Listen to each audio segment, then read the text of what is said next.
지역의 이슈를 전문가와 함께 풀어보는 시간, 헬로 이슈토크의 김세진입니다. 오늘 함께해 주실 두 분 소개합니다. 전홍표 창원시 의원 나오셨고요. 반갑습니다. 반갑습니다. 네, 차예경 전 양산시 의원 나오셨습니다. 안녕하십니까? 네, 안녕하십니까? 네, 지역의 이슈를 짚어보는 이슈 짚어보기로 시작합니다. 창원시 마산하포구 부종거리에 다시 아스팔트가 채워집니다. 걷고 싶은 거리 사업으로 이 길을 채웠던 블록들을 다 걷어내고 기존의 포장 형태였던 아스팔트 거리로 돌아가는 건데요. 자, 일반적으로 이해가 안 간다는 분들 많으실 것 같아요. 왜 다시 이렇게 포장 형태를 바꾸는 겁니까? 네, 일차적으로 차가 다니기 불편하고 그다음에 걷고 싶은 거리가 안 됐기 때문에 그렇습니다. 이 불종거리 걷고 싶은 길의 사업은 2014년 5월에 국토교통부 도시재생 선도 사업에 그 거리가 선정되었습니다. 그 이후에 2017년 7월부터 가로 세로 50cm, 두께가 12cm인 블럭 형태의 길을 깔아가지고 이렇게 블럭화된 길을 걷기도 하고 그다음에 자동차가 다닐 수 있는 길을 조성했던 것입니다. 근데 두께 12cm가 조금 두껍지 않았고요. 그리고 무거운 차들이 지나가다 보니까 뭐 걷기가 차가 다니는데 불편함을 주었습니다.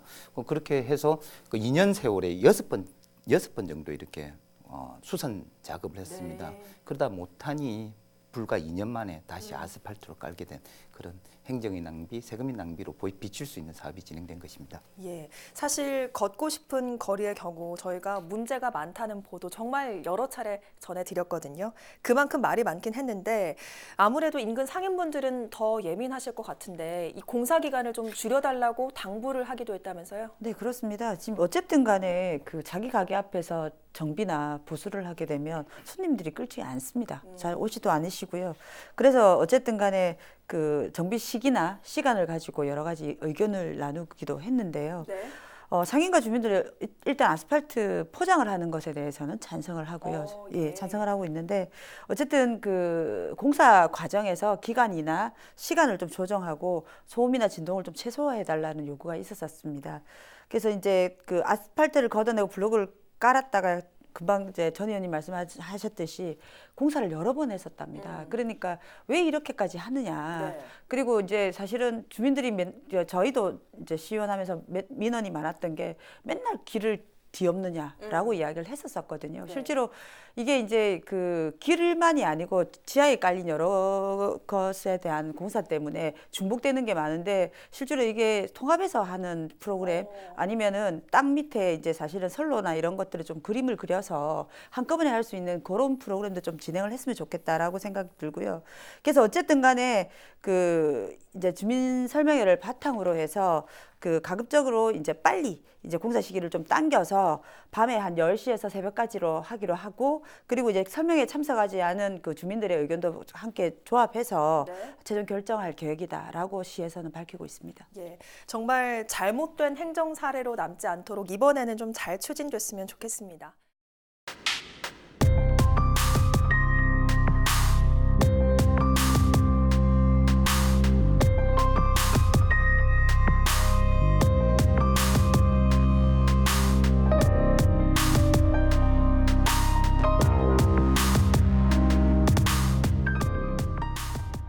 이어서 본 주제로 들어가 보겠습니다. 지난 6월 5일 문재인 대통령이 창원의 수소 승용차와 수소 시내버스를 탑승하는 장면 많이들 기억하실 겁니다. 이처럼 창원시는 이제 명실상부 친환경 교통 도시로서의 출발점에 섰다고 볼 수 있는데요. 오늘 헬로 이슈토크에서는 창원시가 수소차 보급 확대를 위해 앞으로 무엇을 더 해야 할지 고민해 보죠. 자, 이날 문 대통령이 이런 말을 했습니다. 수소 경제 길잡이를 경남과 창원이 좀 앞장섰으면 좋겠다. 아무래도 창원의 수소 산업이 날개를 좀 단 듯하죠? 네, 그렇습니다. 대단히 사실은 이건 좀 그 의미심장한 것으로 봐야 되고요. 어쨌든 간에 문재인 대통령께서 그 본인이 수소차 모델이다라고 이야기할 정도로 실제로 미세먼지 대책과 수소 경제를 연결해서 아주 이제 본인이 의지를 가지고 해보겠다는 사업 중에 하나였거든요. 근데 이제 그게 어쨌든 그 창원에서 처음으로 운행하는 수소 전기버스에 올라서 시민들한테 다, 그러니까 전국적으로 다 보여줬었고요. 전국 최초로 어쨌든 도심에서 수소 충전소가 생겼습니다. 창원에서. 그리고 이제 어쨌든 그 더 의미 있는 건 이게 환경의 날에 또 맞춰서 오셔가지고 그 경상남도와 창원시에다가 힘을 실어준 것입니다. 네. 참 이게 원론적인 질문이긴 한데요. 친환경 시대로 나아가기 위해서 왜 수소차가 필요한 건지 참 궁금합니다. 창원시만 해도 수소 산업에 2025년까지 3,100억 원을 투입한다 이렇게 밝혔는데 이 수소차가 최선의 방법이 맞습니까? 네, 말씀드리겠습니다. 일단 수소 자동차는 이산화탄소 그리고 이산화탄소를 발생하는 미세먼지 그리고 뭐 소음도 좀 줄고요. 그런 면에서 보면 친환경 자동차 그다음에 환경적인 측면은 맞습니다. 네. 수소를 이용한다는 그 자체는 어떠한 에너지를 이용하는 것보다 환경적인 측면에서는 오염을 덜 시키기 때문에 예. 그렇습니다. 근데 수소 자동차도 솔직히 어떻게 보면 정확하게 말하면 전기차입니다. 수소 자동차의 정식 명칭은 수소 전기 자동차라고 말씀드릴 수도 있는 겁니다. 네. 수소 에너지를 스택이라는 장치를 통해서 전기 에너지를 만들고 그 전기 에너지가 다시 모터를 구동해서 움직이게 되기 때문에 예. 에너지의 그 오염원들이 나오지 않는 그런 것 때문에 수소 자동차는 친환경 자동차로 불리고 있습니다. 근데 또 전기차보다 더 매력적인 게 전기차의 가장 한계점이 충전의 시간이 많이 걸리고 그러면 이동 거리가 좁다는 말이 있습니다. 이동의 거리가 짧다는 점이 단점으로 부각되고 있습니다. 그에 네. 반면에 수소 자동차는 일단은 충전의 시간도 뭐 전기차 같은 경우에는 반나절에서 네. 뭐 급속 충전을 한다고 해도 1시간 정도 걸리는데 수소차는 한 600km 가기 위해서는 한 5분 이내로 충전되기 때문에 네. 그런 면에서는 친환경 자동차고 미래의 자동차라고 볼 수 있습니다. 예.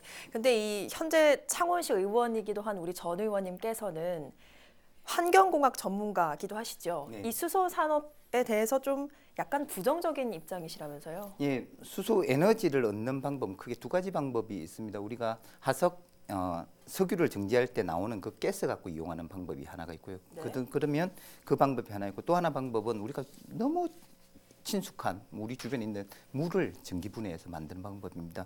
이 두 가지 방법 다 에너지를 얻기 위해서 또 다른 에너지를 들이는 겁니다. 전기 에너지를 전기 분해시켜서 수소를 얻기 위해서는 다시 또 수소를 얻기 위해서 전기 에너지를 또 만들어야 되는 그 에너지의 2차 에너지에 대한 부담이 있는 것이 제가 우려하는 거예요. 그리고 수소가 특징적인 게 모든 원자 중에 가장 작은 녀석입니다. 네. 그래서 저장하기도 상당히 힘들고요. 얼마 전에 수소를 저장하는 탱크가 폭발했던 사건이 있었는데 그렇게 그 너무 작은 기체를 저장하는 그 공간을 만드는 게 네. 상당히 어려운 기술이고 자칫 잘못하면 위험한 기술이기도 합니다. 그래서 조금 고민을 신중하게 접근해야 되지 않는 게 제 판단입니다. 예. 자, 말씀을 해주셨지만 강원도에서 수소 탱크가 폭발하는 사고가 얼마 전 있었는데 그래서 창원시 수소 산업에 대한 우려가 좀 나오자 창원시는 괜찮다, 무관하다 이런 입장을 밝혔는데 자, 그렇지만 안전에 대한 우려는 좀 여전하죠. 그렇습니다. 지금 사실은 이제 그 강릉에서 수소 탱크가 폭발해가지고 뭐 이제 피해지의 사회재난 지역으로 선포하는 사실은 상황까지 오니까 어쨌든 걱정이 크고요. 지금 이제 문 대통령이 북유럽 순방 중이지 않습니까? 거기서 이제 기조연설을 했던 노르웨이의 오슬로에서도 네. 실제로 수소 탱크가 그 폭발해서 또 문제가 생겼습니다. 네. 그래서 최근에 이런 일이 생기다 보니 창원시도 괜찮은가? 우리도 이런 그 수소차를 운행을 했을 때 문제가 생기지 않을까라고 걱정을 하는데 네. 어쨌든 그 이제 창원시에는 걱정이 없다. 기존의 것과 다르게 이제 실제로 이제 이제 지금 폭발한 것들은 대부분 다 용접을 통해서 그러니까 강철을 용접을 해서 탱크를 만들다 보니 거기에서 이제 그러니까 조금 이제 수소가 이제 나오면서 그게 이제 그러니까 폭발을 하면서 문제가 생기는 건데 지금 우리가 이제 창원시에 있는 건 국제적으로도 검증도 됐고 네. 안정성에 대해서는 걱정을 안 하셔도 된다라고 하시니까 안심해도 될 것 같습니다. 자, 안심해도 될 것 같다라고 말씀을 해주셨는데 환경공학자의 입장에서 볼 때 창원시의 입장을 100% 좀 수용해도 되겠습니까? 일단은 수소 산업의 안정성을 두 가지 측면으로 바라봐야 될 것 같습니다. 네. 수소 산업의 안정성 두 가지 측면 어떤 측면이라고 하면 수소의 안정성은 우리의 기술 개발, 그다음에 원자력 발전도 만들었던 방사성이 새지 않도록 만들었던 뭐 그게 반응로를 만들었던 기술이 있기 때문에 그 네. 점에서는 저는 믿을 수 있다라는 입장입니다. 근데 산업의 안정성은 대해서는 저희들이 고민을 좀 해봐야 되지 않다 생각을 듭니다. 왜 다른 나라에서 하지 않는 것이고 네. 우리나라만 선도적으로 나가고 있는 산업이기 때문에 그렇습니다. 수소 산업이라고 하면 수소를 만드는 것, 그리고 수소를 포집하는 것, 그다음에 깨끗한 수소를 만드는 공정, 그리고 저장, 운반 기술을 통틀어서 수소 산업이라 합니다. 궁극적으로 수소 에너지를 만들어서 에너지를 만들든지 열이나 전기를 만들든지 아니면 자동차 부품에 많이 쓰는 게 수소 산업입니다. 네. 근데 수소 산업의 우리나라 같은 경우는 이렇게 국가적으로 밀어주고 창원시 같은 경우에서 지원도 대폭해서 네. 수소 자동차를 널리 할 수 있는 인프라 보급, 제 첫 번째 인프라가 수소를 충전하는 충전소 같은 겁니다. 네. 그래서 수소 산업의 궁극적인 목적은 수소를 이용할 수 있는 차나 이동 기구를 만든 것인데 다른 나라로 수출하기에는 다른 나라에서는 아직 인프라가 부족하다는 것이죠. 그래서 일단적인 우리나라가 일단 선진적인 기술을 만들어 놓되 그 기술을 다른 나라에 확대 보급하는 방향을 찾아야 수소 산업의 안정성을 찾는 제일 첫 번째 기본이 되지 않을까 생각합니다. 네, 그러니까 수소 산업적인 측면에선 좀 걱정이 된다 이런 네, 말씀이신 그렇습니다. 것 같습니다. 그렇지만 현재 창원시는 전국 지자체 중에 가장 많은 수소차를 보유하고 있고 결국 이것은 뭐 긍정적인 면이 분명히 있기 때문 아니겠습니까? 네, 그렇습니다. 창원시 같은 경우에는 중하공업 도시입니다. 그래서 수소를 저장할 수 있는 저장 기술을 만드는 거, 네. 그다음에 수소를 이동하는 뭐 GM 대우 같은 수소를 이용해서 만들 수 있는 자동차의 부품을 만들 수 있는 부품 생산 기술이 많습니다. 강신기계공업, EM솔루션 등 같은 이 두 개 기업을 비롯해서 140여 곳의 기업이 수소 산업을 이끌 수 있는 가장 큰 핵심적인 기술을 이미 가지고 있는 기업체들이 네. 저희 창원시에는 많은 곳입니다. 그래서 이걸 산업화하거나 선도적인 기술을 유치하기 위한 입지적인 조건과 기술의 역량은 창원시가 이미 가지고 있다라고 하셔도 무방합니다. 그리고 또 현재 친환경 교통도시로서 출발점에 선 단계라고 창원시를 볼 수 있을 텐데 여러 수소 인프라가 이미 구축이 되고 있는 중이죠. 네, 그렇습니다. 전국에서 사실은 수소차가 330대 정도 된답니다. 그래서 아마 전국 기초 지자체 중에는 가운데 가장 많고요. 네. 그리고 이제 어쨌든 수소버스를 전국 최초로 실제 운행 노선에 투입을 했습니다. 그 상당한 의미가 있는 거죠. 네. 그래서 그리고 또 이제 창원에 그 수소 관련한 기술을 보유한 기업이 한 100군데 정도 된답니다. 그리고 수소차 부품 업체들이 또 상당히 많고 그리고 그 수소차 활성화를 시키면 실제로 지역 경제에 엄청나게 그 도움이 될 거다. 곧 그 지역 경제를 활성화시킬 수 있는 하나의 신호탄이 될 수도 있다라고도 생각을 하고요. 그래서 어쨌든 금방 전 의원님 말씀하시는 그 수소를 생산하고 수송하고 저장하는 이런 그 기술 경쟁력이 상당히 있기 때문에 네. 창원시의 그 그러니까 생산력을 높이는 데는 상당한 효력이 있을 것이다라고 보고 있습니다. 그러면 수소 관련 기술을 보유한 기업이 창원에 100곳이 넘는다 하면 기술 국산화가 이미 되고 있다라고 봐도 되는 겁니까? 네, 그렇습니다. 근데 중요한 기술이 있습니다. 수소 자동차의 가장 중요한 기술은 수소 에너지를 전기 에너지로 다시 되돌리는 스택이라는 예. 장비가 있습니다. 이 장비 같은 경우에는 뭐 다 외국에서 수입하는 수입 제품입니다. 이런 기술적인 측면에서 개발해야 될 사항들이 몇 가지가 있습니다. 그리고 또 하나 우리 창원시가 선도적으로 해결돼야 될 문제가 있습니다. 전 세계 학회에서나 뭐 수많은 과학자들이 수소는 도시가스 LPG보다 훨씬 더 안전한 가스라고 확정을 하고 있습니다. 그러나 일반 시민이 받아들이는 수용적인 입장에서는 그게 아주 위험하다는 입장으로 들어옵니다. 우리 수소하면 에너지보다는 수소 폭탄이라는 말이 먼저 들어왔었기 때문에 그래서 이런 수소에 대한 인식 전환이 되는 사업도 조금 필요할 것 같고요. 그리고 수소 생산 과정을 친환경적으로 바꿔야 됩니다. 수소를 만들기 위해서 부생에너지를 만든다는 것은 일단 화학 공정이 필요하다는 거고요. 화학 공정은 우리 창원 인근에는 없는 공정입니다. 울산, 그다음에 지금 여수 같은 그게 정유회사 부분에 있는 것이니까. 근데 수소가 바이오가스라고 하는 우리가 말하는 하수슬러지나 그다음에 축산 폐수를 이용해서 만들 수도 있고 하수 처리장에서 만들 수도 있고 도심지 매립장에서도 가스 가지고 만들 수 있는 기술이 이미 만들어져가 있습니다. 그런 친환경적으로 수소 에너지를 만들 수 있는 기술도 우선적으로 조금 우리 창원시가 선도적으로 개발해야 되지 않나 이런 생각입니다. 그리고 수소 산업의 전문 인력을 양성할 수 있는 기업입니다. 산업의 기반이 될 수 있는 인력부터 양성할 수 있는 양성 사업도 좀 필요하지 않느냐 생각입니다. 거기에 대한 강점은 우리 창원시 관내에서는 유수의 대학들이 네. 공과 대학들이 많으니까 그걸 이용하면 되지 않나 이런 생각을 하고 있습니다. 네, 어쨌든 핵심 기술 국산화가 가장 시급한 문제인 것 같습니다. 자, 이런 창원시의 거침없는 수소 산업 행보를 보실 때 뭐 우려점은 없습니까? 네, 우려하는 부분은 어쨌든 간에 이게 이제 앞에서도 말씀드렸듯이 그 강릉의 그 수소 그 탱크 폭발 사고나 아니면 노르웨이 오슬로 사고처럼 실제로 이제 이게 약간 위험하다라는 인식들이 있습니다. 이제 그런 것에 대해서 실제로 좀 얼만큼 설득해내느냐. 그리고 어쨌든 도시명 그 수소 충전소가 생기면서 거기서 안정성을 보장한다. 뭐 이런 것을 그 갈등으로 혹시 비화되지 않을까 하는 게 조금 걱정입니다. 네.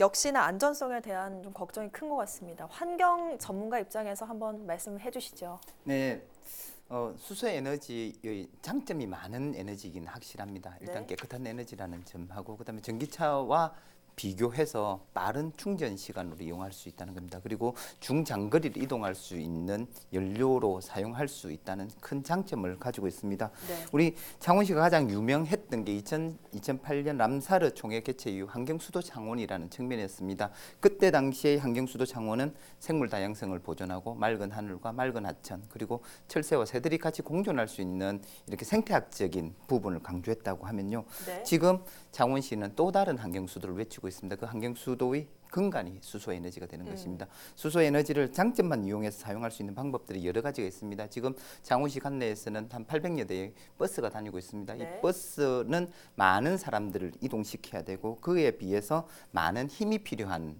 그 이동 수단입니다. 그게 적합한 연료가 수소 에너지거든요. 그래서 네.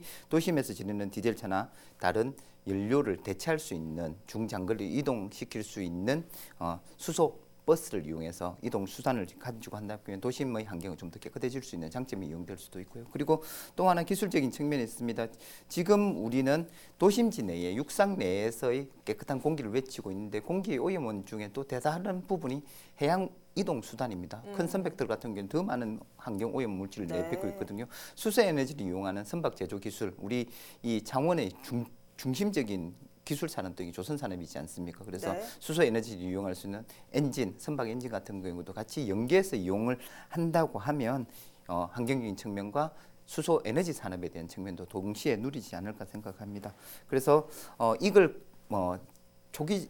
근원적으로 이 수소 에너지를 할 때 몇 가지의 우려 사항들이 있습니다. 깨끗한 수소를 만들 수 있는 기술 개발이 우선적으로 돼야 되고요. 그리고 네. 모든 기술이 국산화될 수 있는 기술 개발도 해야 됩니다. 그리고 두산중공업이나 이 중공업 기반을 하고 있는 중합 단지들이 이게 많이 있습니다. 그러니까 그 네트워크를 잘 연계하면 전 세계에서 아주 기술적인 우위와 함께 환경 기술을 우회하는 수소 에너지의 최초의 선도도시가 되지 않을까 그렇게 생각하고 있습니다. 예. 자, 마지막으로 창원시의 수소 산업 추진 계획 정리를 좀 해주실까요? 네네네. 상당히 이게 이제 수소 산업 특별시로 만들겠다라고 아주 야심차게 지금 발표를 했고요. 실제로 이제 2025년까지 3,187억 원을 투입을 하겠다라고 이야기했고요. 수소 전기차가 약 한 5,000대, 전기 버스가 한 100대 정도 보급을 하고요. 이 충전소, 도심 속의 수소 충전소가 한 100대, 그리고 도시명 패키지 수소 충전소를 상용화시키겠다. 그리고 이제 수소 에너지를 순환 시스템을 또 만들겠다. 그리고 수소 에너지를 기업 지원 시스템 센터로 해가지고 구축을 하겠다까지 해서 실제로 상당하게 좀 야심차게 이야기를 하고요. 여기에 조금 더 보태면 지금 정부에서는 2022년까지 실제로 수소차가 67,000대. 그리고 수소 시내버스가 한 2,000대 정도 운행될 수 있도록 하겠다라고 이야기를 했거든요. 네. 이제 이런 사실은 기초 산업을 그러니까 창원시가 선도를 해서 기술력을 가지고 우리 것으로 그러니까 만든다고 한다면 상당히 이 기술 변화나 여러 가지 산업군이 변하지 않겠느냐라고 그리고 경제 활성화에 도움이 될 거라고 생각이 듭니다. 네, 그러면 마지막으로 창원시 의원의 입장으로서 창원시의 수소 산업 한 말씀 남겨주실까요? 예, 선도적인 역할을 하고 싶은 것이 창원시 의원으로서 하고 싶은 일입니다. 그래서 수소 산업이 전 세계에서 이름날 수 있도록 그리고 수소 산업을 근간해서 맑은 공기와 함께 환경수도 창원이 전 세계에 이름날 수 있도록 노력하고 지원하도록 노력하겠습니다. 네, 앞으로의 창원시의 모습 기대해 보겠습니다. 허정무 창원시장은 지난 5일 세코에서 열린 세계 환경의 날 기념식에서 수소산업을 시의 신성장 동력으로 삼고 수소산업 선도도시가 되기 위해 최선을 다하겠다고 말했습니다. 그 최선의 항목에 우려의 시선까지 불식시킬 만한 정책도 반드시 포함돼야 한다는 사실 다시 한번 강조해 봅니다. 오늘 헬로 이슈토크 여기서 마칩니다. 함께해 주신 여러분 고맙습니다.